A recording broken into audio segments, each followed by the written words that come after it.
천안함 폭침 사건에 따른 대응으로 취해진 5.24 대북 제재 조치에 대해 통일부가 실효성이 없다라고 언급했는데요. 아무래도 문 대통령이 3주년 특별연설에서 독자적인 남북 협력으로 새로운 돌파구를 마련하겠다라는 의지에 따른 것으로 보입니다. 그런데 당장 미국 국무부가 북한 비핵화 진정과 보조를 맞춰야 한다며 사실상 제동을 걸었는데요. 네. 국립외교원 김준형 원장과 이야기를 나눠보겠습니다. 안녕하세요, 원장님. 네, 안녕하십니까. 네, 그동안 출장도 못 가시고. 예, 네. 하반기까지 힘들지 않겠습니까? 아, 그러시군요. 그러면 이제 국내에서 굉장히 많은 일을 하고 계신 걸로 알고 있습니다. 이제 시작입니다. 네. 자, 먼저 이 5.24 조치, 김현철 통일부 장관이 실효성이 없다. 그렇지만 뭐 폐기 검토는 아니다. 또 뭐 이렇게 선을 그었어요. 뭔가 사실상 폐기 뭐 이런 건가요? 저도 솔직히 말씀드려서 어떤 배경에 나온지는 모르고요. 그동안에 이제 5.24 조치에 대한 얘기가 끊임없이 있어 왔고 이 정부의 이제 성격상 5.24는 사실 지금 추진하는 방향하고는 다르죠. 네.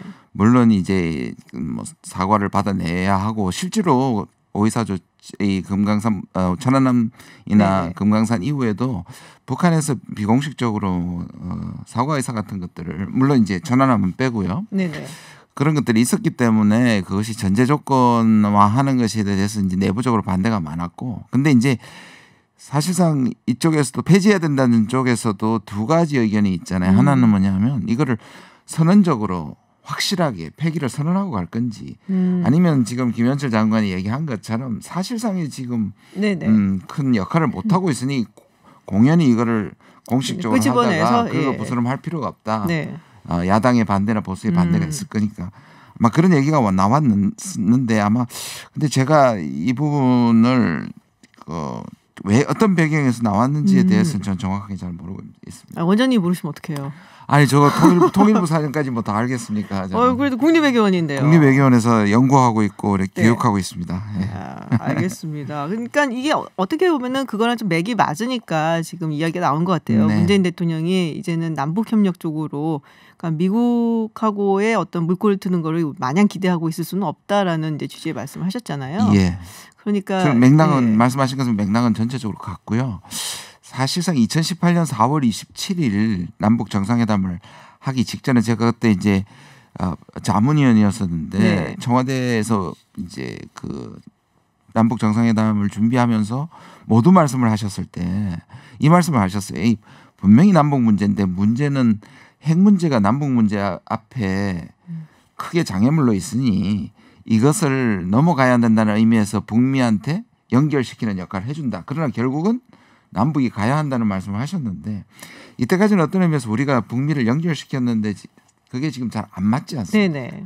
그러니까 그 말씀을 안 될 경우에는 우회하는 방법도 있고 남북이 다시 이끌고 가야 된다는 말씀을 했다는 측면에서 막 그런 맥은 같다고 봅니다. 우회하는 방법이 어떤 게 있을까요? 우회하는 방법은 쉽지는 않죠. 왜냐하면 제재 국면이니까요. 그런데 몇 가지를 대통령께서 작년 말부터 올해 초까지 말씀하신 것들이 있죠. 개별 관광의 문제라든지 인도적 보건 협력이라든지 철도 연결이라든지 들이 있을 수가 있죠. 근데 궁금한 게 그거예요. 북한 측에서 대화할 의지가 있냐? 네, 그러니까 미국이 지금 뭐 어떻게 타결을 하고 북미 관계가 뭐 물꼬가 안 트여서 그러면 남북이 협력을 하는 방향으로 우회하고 가보자라고 얘기를 하는데 뭐 북한이 여기에 좀 응해를 줘야지 어떻게 해볼 거 아니에요. 맞습니다. 북한은 사실상의 자기들이 2, 3년 동안에 투자했던 것들을 아무것도 받아내지 못했다고 생각하고 있고 영변을 내놨는데 그것도 우리 대통령을 믿고 내놨는데 이 영변을 가지고 미국을 설득하지 못했다면 중재자의 자격이 없는 거 아니냐는 게 북한이 우리 문 대통령을 판단하는 거지 않습니까? 그리고 북한은 작년 말까지 미국이 변하지 않는다면 자력갱생으로 가겠다고 지금 방향을 정해놓고요. 제가 아는 한 북한이 지금 꼼짝을 안 하고 있습니다. 어떤 시도에 대해서도 아무런 응대를 하지 않고 화만 내더라고요. 물론 그렇죠. 그런데 하나만 살려놓고 있습니다. 한 방법만 친서만 살려놓고 있습니다. 친서를 트럼프하고 우리 대통령한테 보내는 그러나 친서를 보내면서도 관계는 좋지만 이 관계 좋은 걸로 문제를 해결할 수 없다고도 확실하게 얘기하고 있습니다. 그러니까 북한은 안 움직이는 거고 미국도 저러니까 결국 움직일 수 있는 것 우리밖에 없는데 네. 말씀하신 것처럼 우리가 뭘 내놔야지 북한이 움직이고 미국도 움직일 거냐가 대통령이 가지고 있는 가장 큰 고민 중에 하나죠. 뭘 내놔야 될까요? 저는 지금 이렇게 말씀하신 것들이 북한을 움직이는 하나의 마중물이라고 생각을 합니다. 그러니까 개별 관광이나. 근데 북한 쪽에서 보면 그런 것들 다 미국을 설득시킬 수 있느냐를 먼저 보고 싶어 할 거예요. 그러니까 북한은 미국을 설득시키고 나한테 오라는 것이고 미국은 혼자 나가지 말라는 것이고 네. 그 사이에서 사실상 힘들죠. 힘들긴 공간이 거의 없는 게 아닌가라는 생각이 좀 들거든요. 그렇죠. 그럼에도 불구하고 그렇다고 손 놓고 있을 수는 없는 거지 않습니까? 근데 그 개별 여행, 개별 관광 말씀하셨는데 네. 지금 사실 아무데도 못 가고 있는 상황인데. 예, 그거는 이제 사실상 네. 뭐 상황 때문에 유효하지 네네. 않게 되어버렸습니다만 대신에 이제 보건 협력 있지 않습니까? 어떻게 그거는 좀 되어가고 있나요? 보건 협력은? 이게 이제 보건 협력이라고 우리가 생각했을 때 뭐 마스크 보내고 이런 것만 생각을 하는데요. 네네. 실제로는 이 두 가지 문제가 있습니다. 하나는 북한은 그냥 진단 시약만 줘서는 일단 북한이 자기들은 병이 없다고 얘기하고 있고 없다고 그져야. 네, 근데 그렇죠. 실제로는 제가 아는 한에서는 자기들이 인정하지 않지만 방역 물품들을 여러 가지 민간이나 다른 경로를 통해서 요청하고 있습니다. 근데 북한이 이걸 정식으로 정부가 요청하면 자기들이 코로나 문제가 있다는 걸 인정하니까 그러니까 못 하고 있는 것이고 또 하나는 이제 최근에 이제 평양 종합병원이 생겼지 네네. 않습니까? 거기에 대한 우리 이제 보건 협력을 얘기할 때 방역 물품이 아니라 거기에 컴퓨터가 들어가고 진단 시약이 들어가면 진단을 읽어내는 의료 기기들이 들어가게 네네, 되면 맞아요. 이게 또 제재죠. 그런데 제 생각에는 후자가 의미가 있는 것이죠. 저는 의미가 있다고 생각하고 많은 분들이 보건협력 부분은 예외로 치고 과감하게 지원해야 된다는 것이 저도 같은 동의를 하는데요. 근데 이제 이 문제는 확실히 이제 미국과 네네. 적어도 논의를 해야 되고 미국 쪽에서는 난색을 표할 건데요. 근데 미국 내부에서 이런 말이 있습니다. 이란에 워낙 심하니까. 네네. 이란 제재 중이지만 이 분야는 예외적으로 하거나 또는 제재를 일시 중단해야 한다라는 얘기들이 나오고 있기 때문에 이게 국제사회에서 우리를 지지할 가능성이 많기 때문에 저는 시도해볼 만하다 이렇게 생각합니다. 그러니까 보건이라는 부분이 아무래도 이제 인조주의적인 네. 것하고 연결이 되어 있고 또 제가 알기로는 이 평양 종합병원이 김정은 위원장의 어떤 약간 굉장히 탑 프라이어티라고 하죠. 예, 맞습니다. 예, 굉장히 수건 사업 비슷하게 아주 중요하게 여기고 있다라고 들었거든요. 네. 그래서 그 부분에 만약에 보건 협력이 이루어진다면 조금 물꼬가 트지 않을까 뭐 이렇게 기대를 하시는 것 같아요. 예, 네. 대통령께서 제 생각에는 최악의 경우가 뭐냐면 북한은 안 나오고 미국하고 각지는 거지 않습니까? 그렇죠. 네. 그러니까 조심스러운 겁니다. 이런 신호들을 계속 보내서 북한이 반응을 좀 하고 그다음에 어떤 거를 할 때 어떤 모양을 하느냐 그러면 미국을 설득시키는 여지가 생길 텐데 섣불리 나섰다가 양쪽으로부터 다시 공격당하거나 예, 고립당할 가능성이 패스당할 가능성이 있기 때문에 그렇습니다. 네. 그렇군요. 4차 남북 정상회담 이야기가 잠시 나왔었어요. 임종석 전 대통령 비서실장이 이야기를 했는데 글쎄 모르겠습니다. 너무 제가 비관적인지 모르겠지만 조금 희망사항이 아닐까라는 생각이 좀 들었는데 무슨 이야기가 오가고 있는 게 있나요? 뭐 워낙에 비밀스러운 상황이고 네. 기억하시겠습니다만 그리고 임종석 전 비서실장도 얘기를 했습니다만 2차 남북 정상회담이 트럼프 대통령이 취소를 하고 나서 싱가포르 회담을 취소하고 나서 네네네. 그냥 전격적으로 만났지 그렇죠. 않습니까? 아마 그런 상황을 아마 가정한 것 같아요. 그런데 보시면 우리가 항상 어려울 때 우리가 만나고 4월 27일에서 6월 10일로 넘겨줬고 또 2차 안 됐을 때 2차 정상회담을 해서 살려냈고 네네. 그다음에 또 교착 상황으로 갔을 때 평양에서 9.19에서 살려내서 하노이로 넘겨줬단 말입니다. 그다음에 하노이에서 깨지니까 우리가 또 판문점에서 3자를 네. 모아서 또 스톡홀름으로 넘겨줬단 말이에요. 네네. 그게 깨졌단 말이에요. 그러니까 또다시 우리가 이 뭔가를 연결시켜 줘야 될 수밖에 없지 않겠느냐. 그게 맞죠. 맞는데 지금까지도 패턴인데 말씀하신 것처럼 지금 상황만 보면 쉽지 않아 보이긴 합니다. 그렇군요. 그리고 이 코로나 때문에 약간 그런 느낌이 들거든요. 이제 전 세계 이제 국제 사회가 아무것도 안 하려는 그러는 느낌이 네. 좀 들거든요. 뭐 예전 같았으면은 뭐 이런 얘기가 오가고 그러면은 어쨌든 뭐 싫든 좋든 반응이 있을 것 같은데 지금은 뭐 자기네들이 너무 바쁘니까 뭐 이렇게 뭐 도와준다든지 뭐 얘기를 한다든지 이거 자체가 좀 막혀 있다라는 느낌이 좀 많이 들어요. 맞습니다. 근데 양면성이 있는데요. 코로나 때문에 외교적인 완충지대가 생긴 건 사실입니다. 그러니까 안 해도 그다음에 북한 도발도 단거리는 했지만 전략 도발을 안 갔다든지 네네. 그다음에 북미 간에 뭐가 안 이루어져도 서로가 날선말로 물론 화는 내고 있지만 위기 상황으로 흘러가지 않은 일종의 완충작용을 했었거든요. 이게 너무 바빠서 코로나 그렇죠. 때문에. 모두가 이제 일종의 면피가 되는 네네네. 것이죠. 근데 지금 다시 이제 살아나기 시작했고 우리 대통령의 입장에서 보면 총선을 이겼지만 임기가 2년밖에 안 남아 있고 네. 마지막 임기 1년을 뺀다면 승부를 걸어야 하는.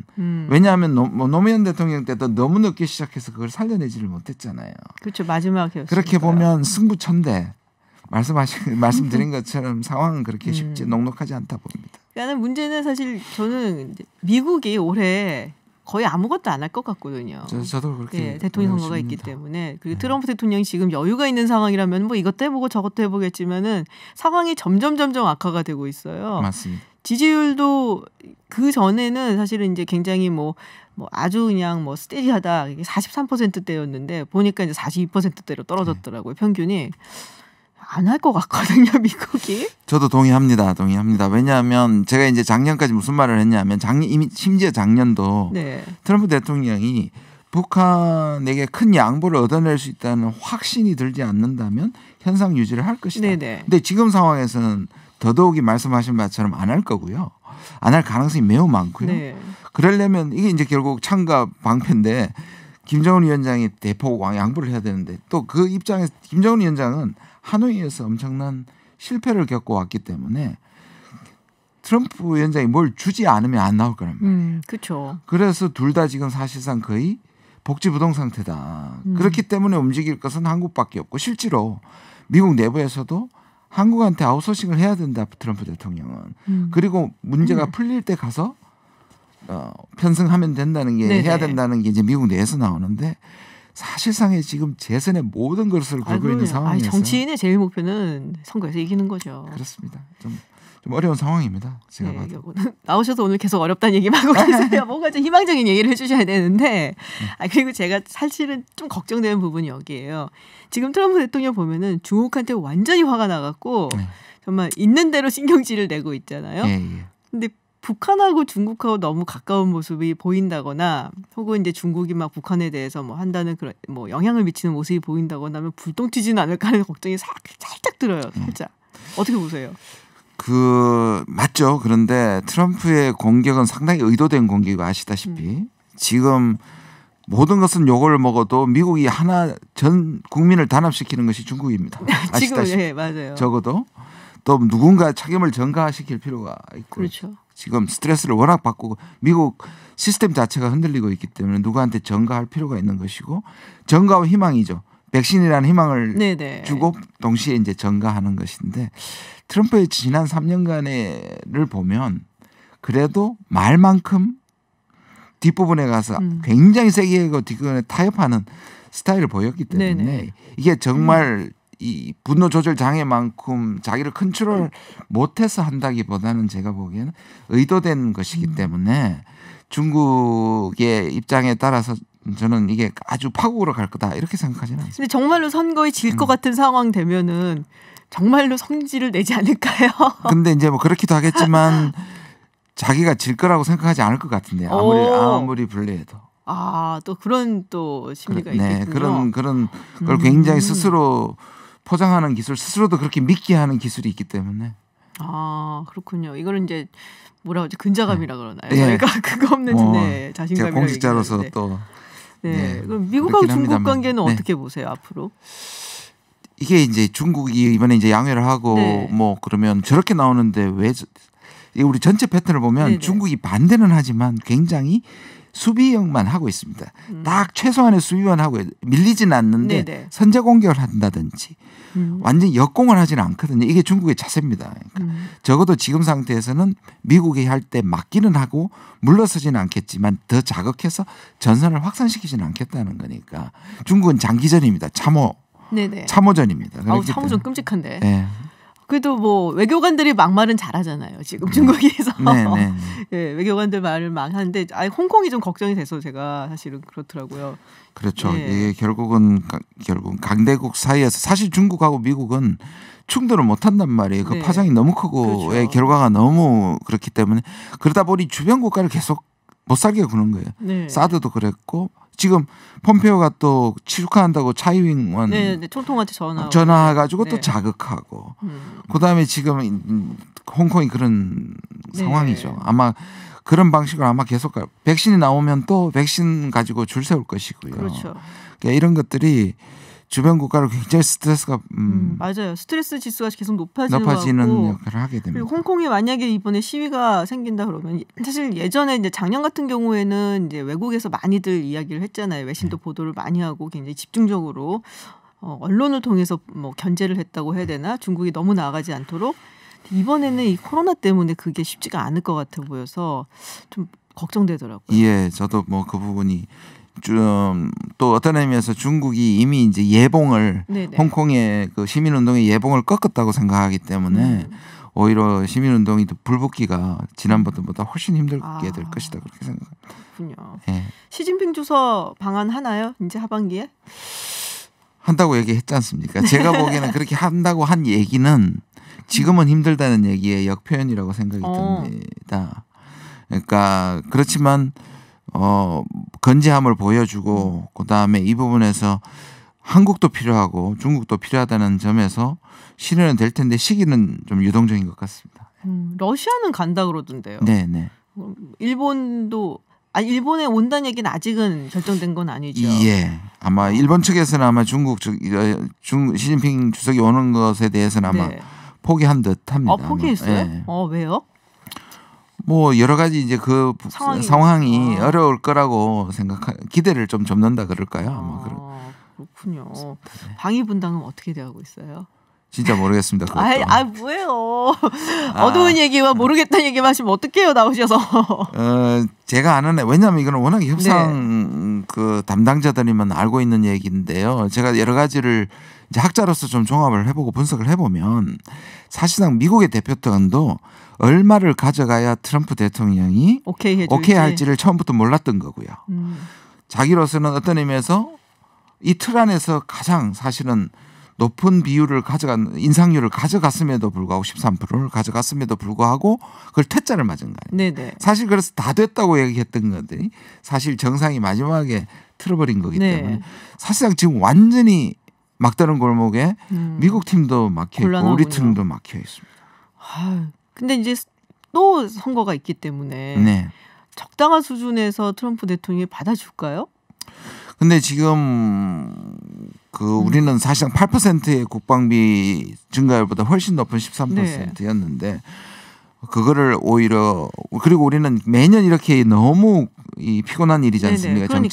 정치적 비용도 많이 들고 그래서 5년을 하자는 것이고 그런데 어느 시점에서 결국은 트럼프 대통령이 이 정도다라는 식으로 풀어주지 않으면 힘들 것 같고 우리가 풀 수 있는 방법은 없다고 생각해요. 왜냐하면 요구하는 그만큼을 하기 위해서는 법도 바꿔야 틀 자체를 바꿔야 되는데 좀 뭐 최대치라고 보여집니다. 저는. 그러니까 트럼프 입장에서는 이제 뭐 그래도 한국이 뭐 이 정도로 쓰고 있고 국방비 GDP 얼마 쓰고 있고 이런 얘기를 다 일일이 할 필요 없고 내가 2배, 3배 받아냈어 뭐 이렇게 딱 나가는 게 제일 좋은 거잖아요. 근데 우리 한미 분담금 사상 총액을 얘기한 적이 없습니다. 항상 모든 것들 비율과 소요를 그만한 다음에 마지막에 나오는 게 총액인데 지금은 그 총액을 던져놓고 이거를 끼워 맞춰가다 보니 이게 안 되는 겁니다. 그렇군요. 참 힘듭니다. 자, 마지막으로 미국 대선.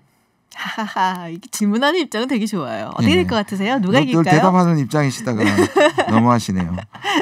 저는 상당히 트럼프가 불리하다고 생각하는 사람 중에 하나입니다. 사실 이 일이 있기 전에도 지난번에 300만 표를 지고 거의 수학적으로 불가능한 영역에 있는 기적이 2번 재현될 수 있을까가 저는 이제 제일 사실상 트럼프가 불리하다고 생각했던 부분인데요. 근데 이제 또 뭐 현직 대통령의 프리미엄이나 또 지금의 코로나로 뭐 전시 대통령의 이미지를 보이는 거나 중국 때리기나 이런 것들 때문에 뭐 트럼프의 당선 가능성을 얘기하는 사람들이 있습니다만 아직은 모르다는 전제하에서 저는 무게추가 재선이 힘들지 않는 쪽에 무게추가 저는 있다고 봅니다. 지금 현 상태. 근데 백신을 개발한다든지 어렵다고 얘기를 하지만 혹시라도 네네. 그렇게 되면 반전이 일어날 수 있겠죠. 굉장히 조심스러운 전망을. 네. 지금은 그럴 수밖에 없지 않습니까? 우리 모두 2016년의 아픈 역사를 기억하기 때문에 네, 상당히 좀 어려워진 건 맞는 것 같습니다. 네, 오늘 국립외교원 김준영 원장과 함께 여러 가지 이야기 나눠봤습니다. 남북관계, 미국 이야기, 또 미중 관계까지 다뤄봤습니다. 네, 원장님 오늘 말씀 고맙습니다. 네, 고맙습니다.